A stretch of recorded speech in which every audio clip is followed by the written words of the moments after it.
Kembali bersama knalpot. Knalpot adalah sebuah alat yang dibutuhkan dalam konstruksi sebuah mesin untuk mengeluarkan energi atau suara. Jika tidak ada knalpot, bisa dipastikan meledak. Apalagi manusia juga butuh knalpot, termasuk hewan dan binatang-binatang yang lain. Knalpot dibutuhkan manusia untuk mengeluarkan kentut dan juga buang air besar. Bisa dibayangkan jika kita tidak punya knalpot untuk mengeluarkan suara-suara yang negatif, tentu saja kita akan meledak.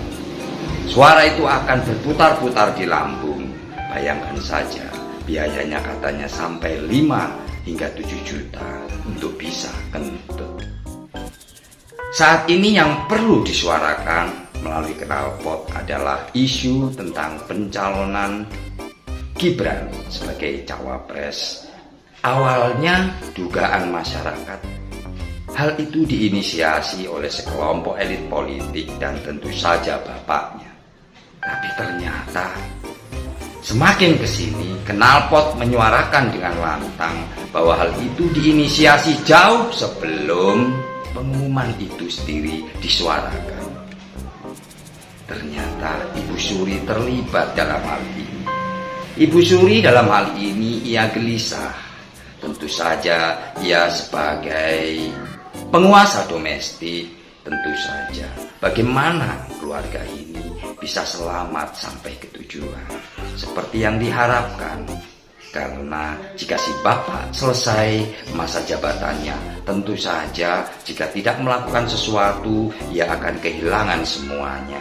Post power syndrome, begitu kata ahli menyikapinya atau mengucapkannya. Dan memang kegelisahan itu berputar-putar dalam otaknya.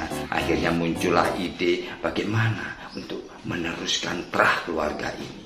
Berarti anak kita harus dimajukan sebagai cawapres dengan deal-deal yang tentu saja dampaknya semua pada ekonomi. Memang banyak orang disatukan dalam ideologi. Ia bisa dalam bentuk organisasi ataupun partai. Namun ternyata pada pelaksanaannya atau praktiknya, ideologi menjadi nomor 2. Yang penting adalah kepentingan. Apalagi sekarang ini menuju Pilpres 2024. Apapun bisa dilakukan supaya tetap bisa berkuasa. Ya, banyak hal yang menggelisahkan bapaknya. Proyek-proyek besar seperti IKN, bagaimana caranya ia bisa berlanjut jika ia turun? Kalau tidak ada penerusnya, takutnya ia hanya jadi proyek mangkrak dan menjadi sejarah kelam.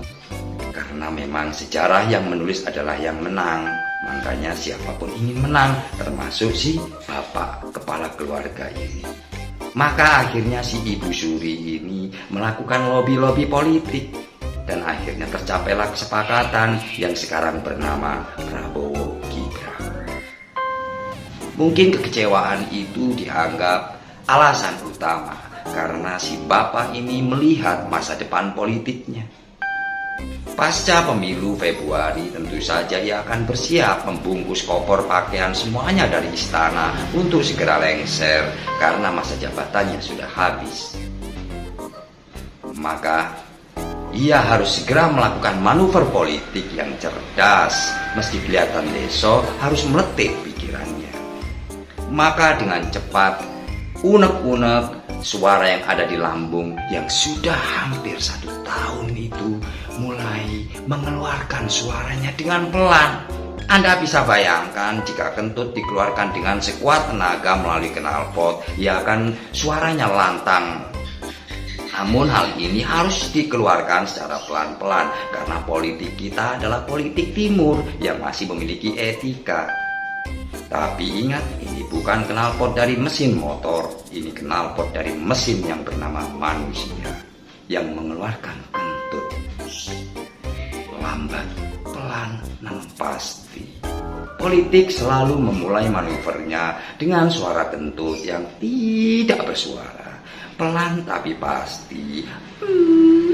Begitu mungkin. Dan kalau yang suaranya seperti itu, apalagi yang tidak bersuara, Anda tahu sendiri aromanya lebih sadis ketimbang kentut yang suaranya kencang. Akhirnya masyarakat atau rakyat Indonesia menjadi ramai karena panggung politik semakin seru. Dan Jokowi beserta keluarganya menampakkan jelas manuver politiknya, meninggalkan partai pengusungnya dan menjadikan anaknya menjadi calon wakil presiden berpasangan dengan Prabowo. Luar biasa, ternyata dampaknya lumayan menurut elektabilitas atau survei-survei lembaga survei. Ya, begitulah politik. Ia dilahirkan seperti semacam kutukan. Tapi tidak semua politik seperti itu. Yang sedang kita bicarakan ini adalah politik kekuasaan. Beda dengan politik kemanusiaan, apalagi politik kebangsaan. Seperti Gus Dur bilang, yang paling penting dalam politik itu adalah kemanusiaan. Tapi masalahnya, politik tetap selalu yang paling nikmat. Rasanya nyeri-nyeri sedap. Itu adalah politik kekuasaan. Ia sering bilang di suatu tempat berkoar-koar bahwa ia akan membangun jembatan. Padahal di tempat itu sendiri tidak ada sungai. Anda bisa bayangkan bagaimana penjelasan linguistiknya. Ya, begitulah politik. Demikian Knalpot menyuarakan kondisi politik tanah air saat ini.